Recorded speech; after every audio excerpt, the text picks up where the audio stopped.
প্রশ্ন দিয়েছে, আপনি বলেছেন শবে বরাতে নামাজ নাই, মানে 100 বার বলেছি, আবার বলে যাচ্ছি।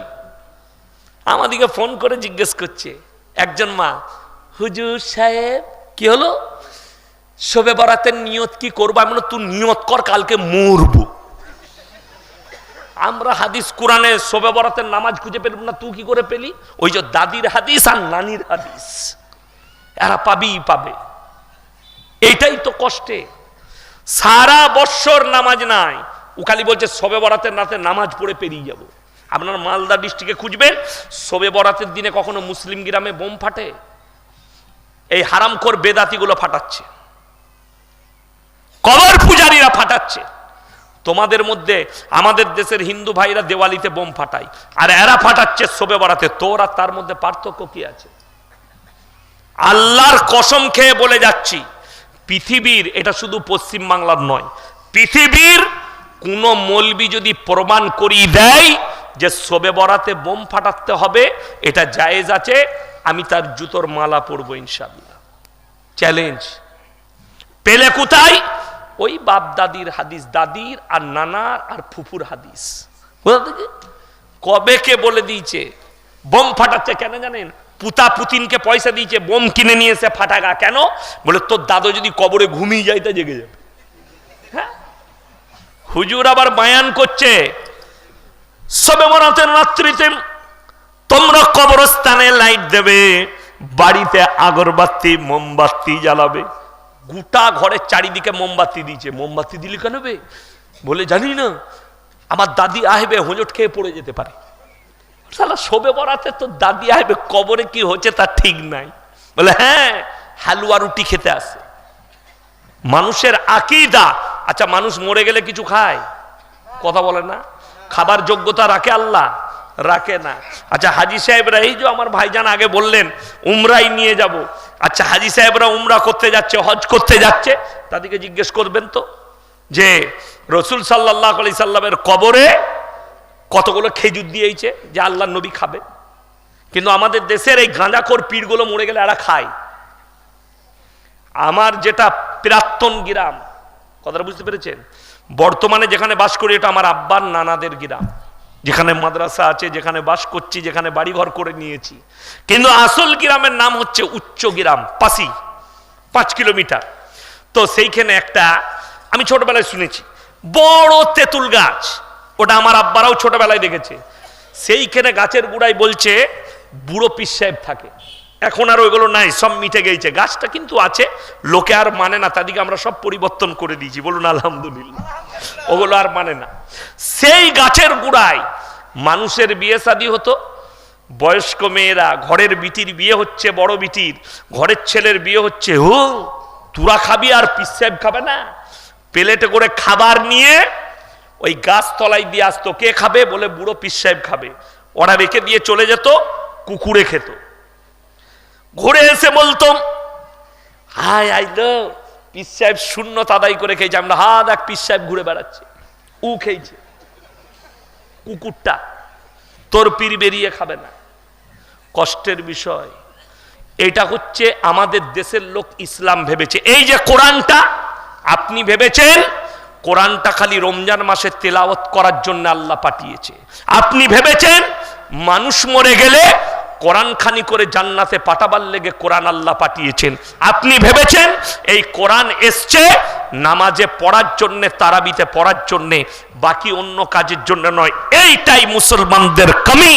আল্লাহ কোরআনকে জিজ্ঞেস করুন, হে কোরআন তোমাকে কিসের জন্য পাঠানো হয়েছে?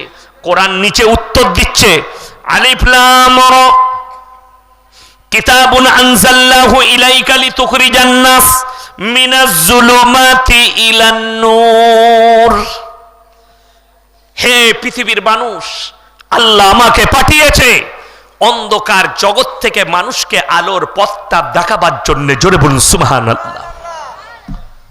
বড় কষ্টের বিষয়, আপনি মনে করেছেন এই কোরআনটা শুধুমাত্র কোরআন খানি করে লোককে জান্নাতে পাঠাবার জন্য। আপনার জানা আছে কোনোদিন কোরআন স্টাডি করেননি। আজকে 100 জনের মধ্যে আপনারা সকলে জানেন এই মাদ্রাসার ময়দানে, সামনে মাদ্রাসা, মসজিদের জলসা, আপনারা বসে আছেন আমার ভাই, সকল মুসলমান জানে প্রত্যেকটা মুসলমান নরনারীর জন্য দ্বীনি ইলম হাসিল করা ফরজ। ফরজ না ফরজ লয়? ফরজ। এইটা যখন জানেন ফরজ, 98% মুসলমানের কাছে বর্তমানে দ্বীনি ইলম নাই, দ্বীনি শিক্ষা নাই। 98% হারাম হালাল জানেন। আপনাকে কে বলল যে দ্বীনি ইলম মানে আলেম হতে হবে, মৌলবি হতে হবে, মুহাদ্দিস হতে হবে, হাফেজ হতে হবে, কারি হতে হবে? কে বলল আপনাকে? না, দ্বীনি ইলম অতটা হাসিল করতে হবে যতটা করলে আপনি হারাম হালালটা চিনতে পারেন, দিন আর বদ্দিন চিনতে পারেন। বেঈমান কাফেররা আপনার উপরে যে চক্র চালাচ্ছে সেটা যেন আপনি চিনতে পারেন, দিন আর বদ্দিনটা। মুসলমান হারাম হালাল কি বুঝেছে?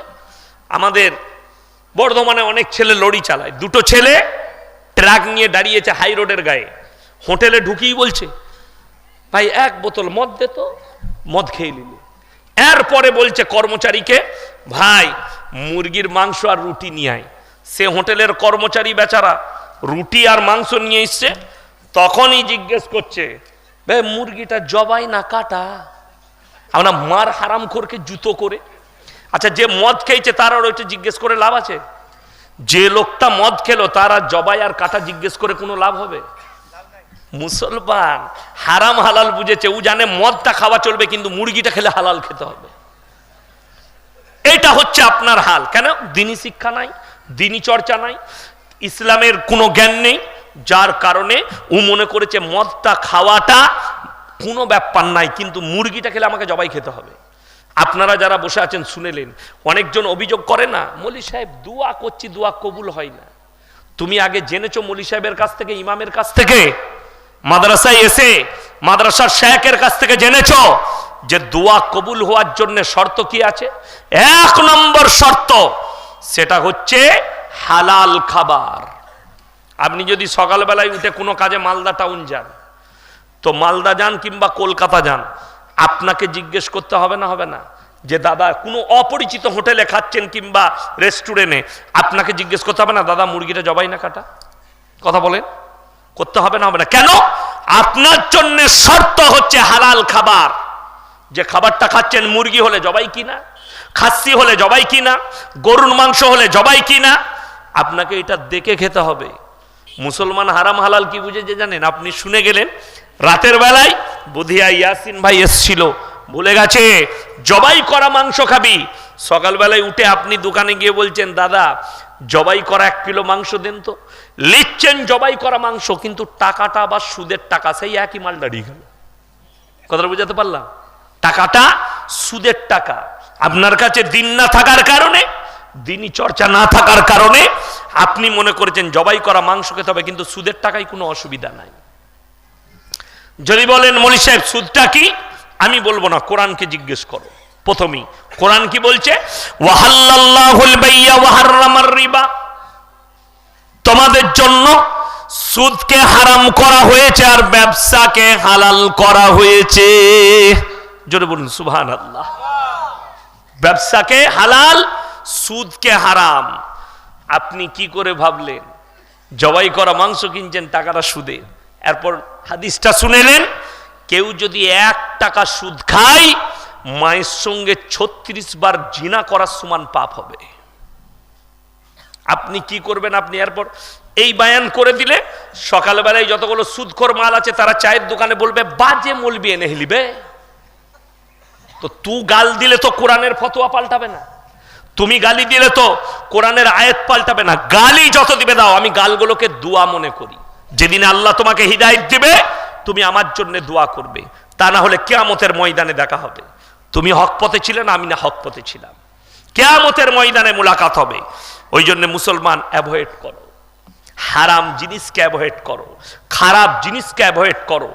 কোন মুসলমানটা জানে না যে মদ খাওয়া হারাম? সবাই জানে, তারপরও খায়। জানে না? জানে না? জানে। কোন মুসলমানটা জানে না যে গাঁজা খাওয়া হারাম? তারপরও খায়। কোন মুসলমান জানে না সুদ খাওয়া হারাম? আচ্ছা, সুদ খাওয়াটা হালাল হলে ওটা প্রকাশ্যে চলতো না লুকিয়ে? কথা বলে না? কালকের জলসায় বলেছি, 20,000 টাকা মাসে রোজগার করে, 30,000 টাকা রোজগার করে, কিন্তু সে বরকত পাচ্ছে না। বরকতের জন্য সে কি করছে? লটারির টিকিট কাটছে। যদি তোকে 20,000 রোজগারে বরকতের জন্য যদি 10টা প্রত্যেকদিন লটারি কাটতে হয়, আর মাসে 20,000 রোজগার করিস 30,000, তোর ইমামের বেতন 5,000 টাকা, তাকে কটা কাটতে হয় বরকতের লেগে? ভেবে দেখুন। এইটা মুসলমান বুঝে না। সব থেকে কম বেতন সমাজে কার? কথা বলে না? মৌলবীদের। সব থেকে ভালো খাবারটা আল্লাহ খাওয়ায়। একটা জিনিস লিখে নিয়ে যান, আল্লাহ নবীর হাদিস, যারা আল্লাহর রাস্তায় আর দিনের পথে থাকবে, আল্লাহ মৃত্যুকাল পর্যন্ত তাদেরকে ইজ্জতের রুজি দান করবেন। তুমি দিনের ওপরে প্রতিষ্ঠিত থাকবে না। হাওড়া উলুবেড়িয়ার একটা ছেলে বলছে, হুজুর এত টাকা রোজগার করি, বরকত নাই কেন? কত করো? রোজ 700 টাকা, 3 7 21,000, বরকত পাচ্ছে না। আমি বললাম তুমি যে কোনো পাপে লিপ্ত আছো? বলে আমি 5 ওয়াক্তের নামাজ পড়ি হুজুর। আমি বললাম তাই? তুমি নামাজ পড়ো? বলে হ্যাঁ। আমি বললাম তাহলে তুমি নিশ্চয়ই লটারি কাটো, তা না হয় নিশ্চয়ই তুমি জিনা করো, তা না হয় নিশ্চয়ই তুমি বিড়ি সিগারেট গুটকায় লিপ্ত আছো, গাঁজা মদে লিপ্ত আছো, জুয়াতে লিপ্ত আছো। বলে হুজুর কিচ্ছু করি না, শুধু খালি একটা নেশা ছাড়তে পারছি না। কি? বলে মাঝে মাঝে একবার করে লটারি কাটি। আমি বললাম ওইখানেই তো বরকতটা ঢুকিয়েছিস। কথাটা বুঝতে পারেননি? তোমাকে যদি মাঝে